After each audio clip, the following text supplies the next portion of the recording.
This podcast is about a war, but what you call the war kind of depends upon where you were at the time. The war I'm referring to is called in the United States the French and Indian War, and in Europe the 7 Years' War. It began in the United States, or what became the United States, in 1754. England and France had been at war off and on since 1688. In other words, by that point, about 65 years. When England and France had been at war, the colonies had ended up being involved. The English colonies in British North America, as the 13 colonies were known, and in turn the French colonies, say Canada.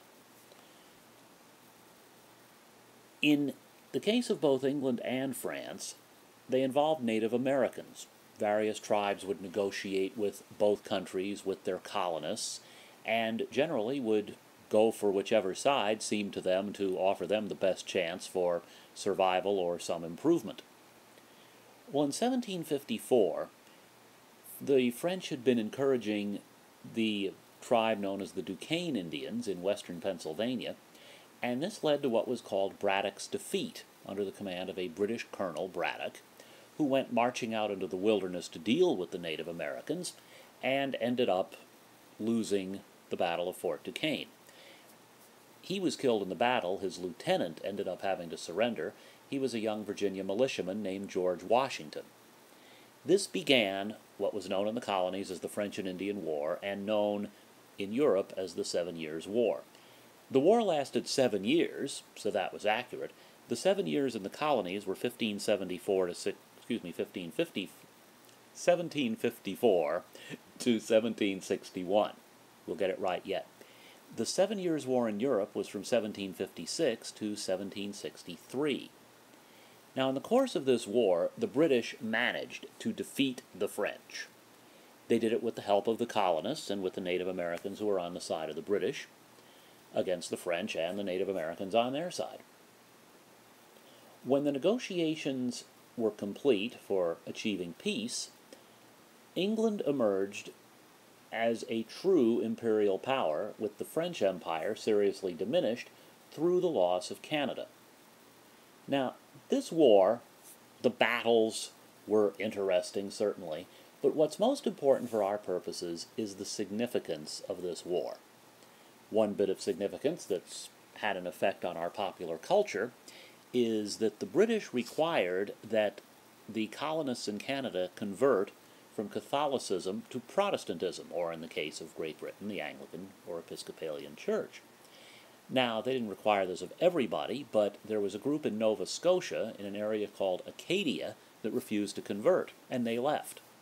They sailed down the east coast of the 13 colonies and around into French territory in Louisiana. At least most of them did. And in Louisiana, they went back into the bayous to be left alone to practice their religion as they wanted. And they were called Acadians, but that was corrupted into Cajuns. So a lot of music and food came out of the 7 Years' War. Well, there were other, for our purposes, more significant developments. First of all, Great Britain ended up with a considerable war debt and needed it paid off. And here were the colonies that the British were supposedly protecting, and the British felt the colonies ought to pay for at least some of the debt, certainly some of the cost of protecting them. This is going to lead to the imposition of taxes that the American colonists objected to. Yes, think about it, the Sugar Act, the Stamp Act, and all of these other acts that will end up playing a role in the coming of the Revolution. In addition, the British made a deal, basically, with Native Americans that they were going to limit the growth of the colonies. And so they drew a line called the Proclamation Line of 1763 that roughly followed the Appalachian mountain chain. And the colonists were not to go west of the Proclamation Line. This really offended the colonists, some of whom, including our old friend Lieutenant Washington, had been buying land out west of there and now could not develop it. Furthermore, they were offended that Native Americans were being taken care of better than they were as colonists and British subjects. Another problem that thus develops between the British and their American colonists. Another problem that results from this war is that the British and their American colonists served together. And being thrown together and fighting together, the colonists made a discovery. The British were nothing special.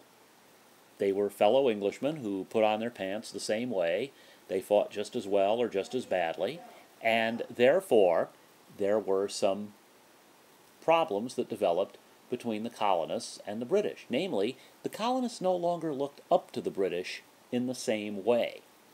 And this is going to have an impact because the colonists are going to feel differently about their role in the British Empire.